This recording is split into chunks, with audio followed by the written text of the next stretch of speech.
Всем привет! Меня зовут Артем Деревоед, и сегодня я расскажу вам о том, как ухаживать за своими ногтями.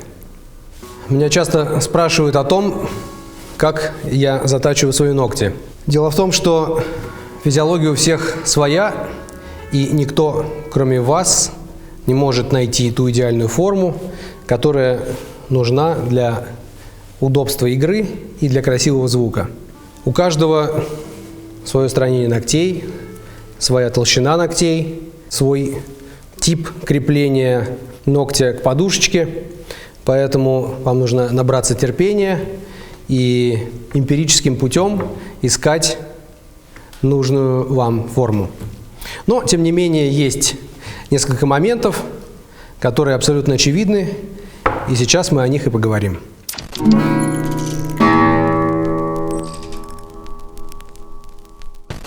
Момент номер один. Скольжение струны по ногтю должно быть беспрепятственным.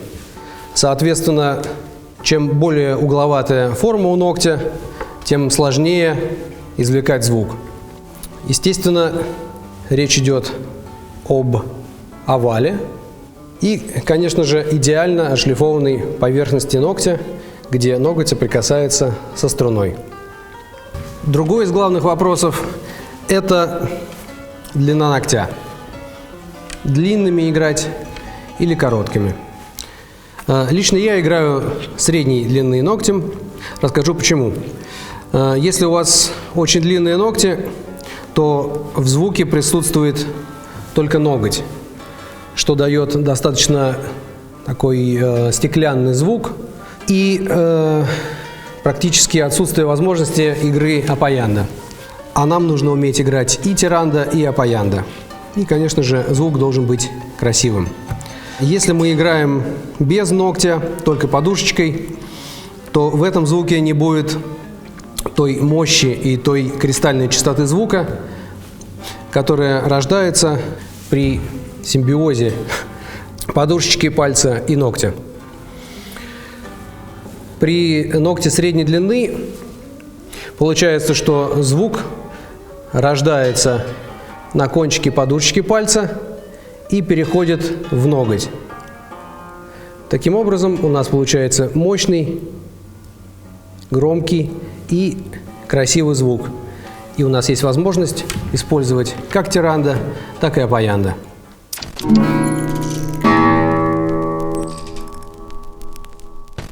Перейдем к заточке ногтей.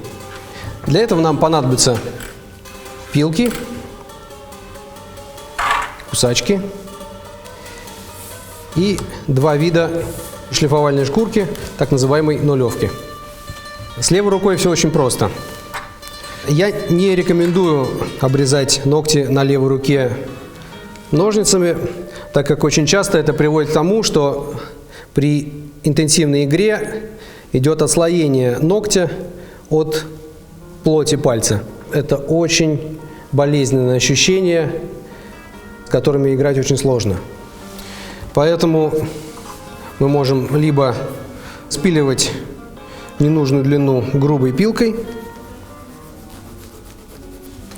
либо использовать вот такие кусачки.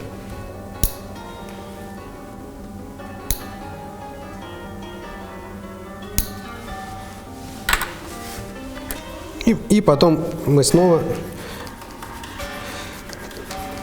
придаем уже правильную форму грубой пилкой.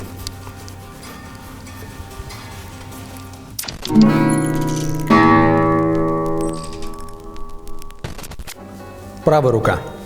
Итак, первый этап – это придание нужной формы, для чего мы снова используем грубую пилку.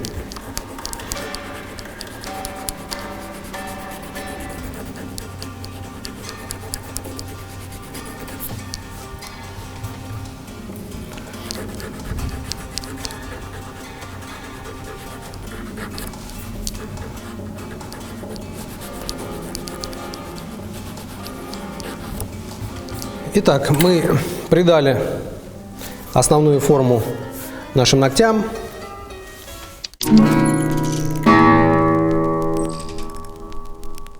И теперь мы переходим к более тонкой шлифовке.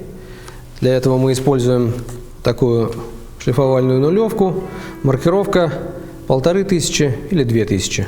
Она очень нежная и снимает те шероховатости, которые возникли на поверхности ногтя благодаря грубой пилке. Шлифуем мы ноготь как с внутренней стороны,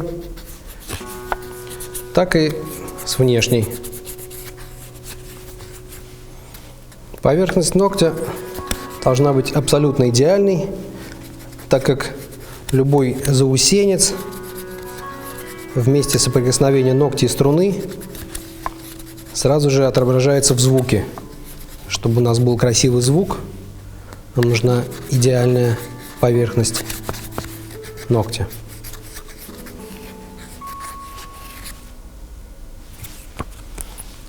Готово. И теперь финальная стадия – это полировка.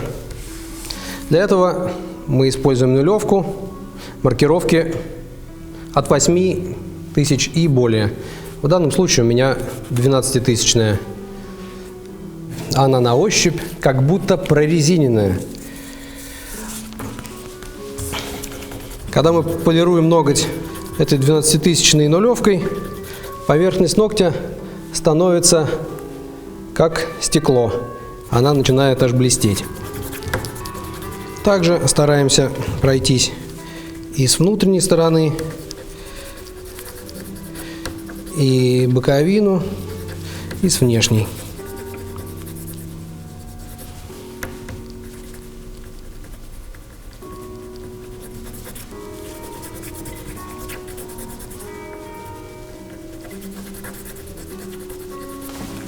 Готово. Для того, чтобы проверить, есть ли у нас какие-то неровности, заусенцы или шероховатости, я использую небольшой ноготь на большом пальце левой руки.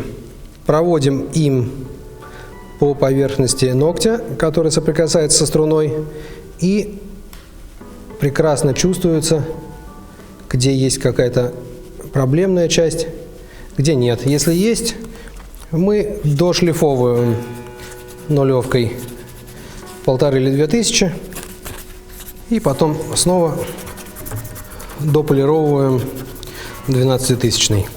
Проверяем. Все готово. Ногти готовы к работе.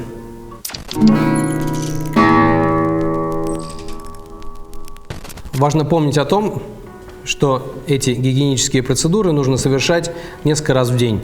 Перед началом занятий, во время занятий и после занятий. От соприкосновения со струнами, особенно с басовыми струнами, с обмоткой, ногти портятся, на них появляются заусенцы. Чем больше вы играете на ногте, на котором есть какое-то повреждение, тем быстрее этот ноготь портится и портит одновременно и струны. А наша задача – это сохранить жизнь ногтя как можно дольше, ну и не убить струны в первый же день. Поэтому обычно, занимаясь 1 час, мы играем 50 минут и 10 минут у нас перерыв. Вот за эти 10 минут мы можем совершить вот эту процедуру, подшлифовать, отполировать ноготь и продолжить занятие. Ну что же, на этом все. Не забывайте о гигиене, полируйте и шлифуйте ногти. И хорошего вам музицирования. Пока.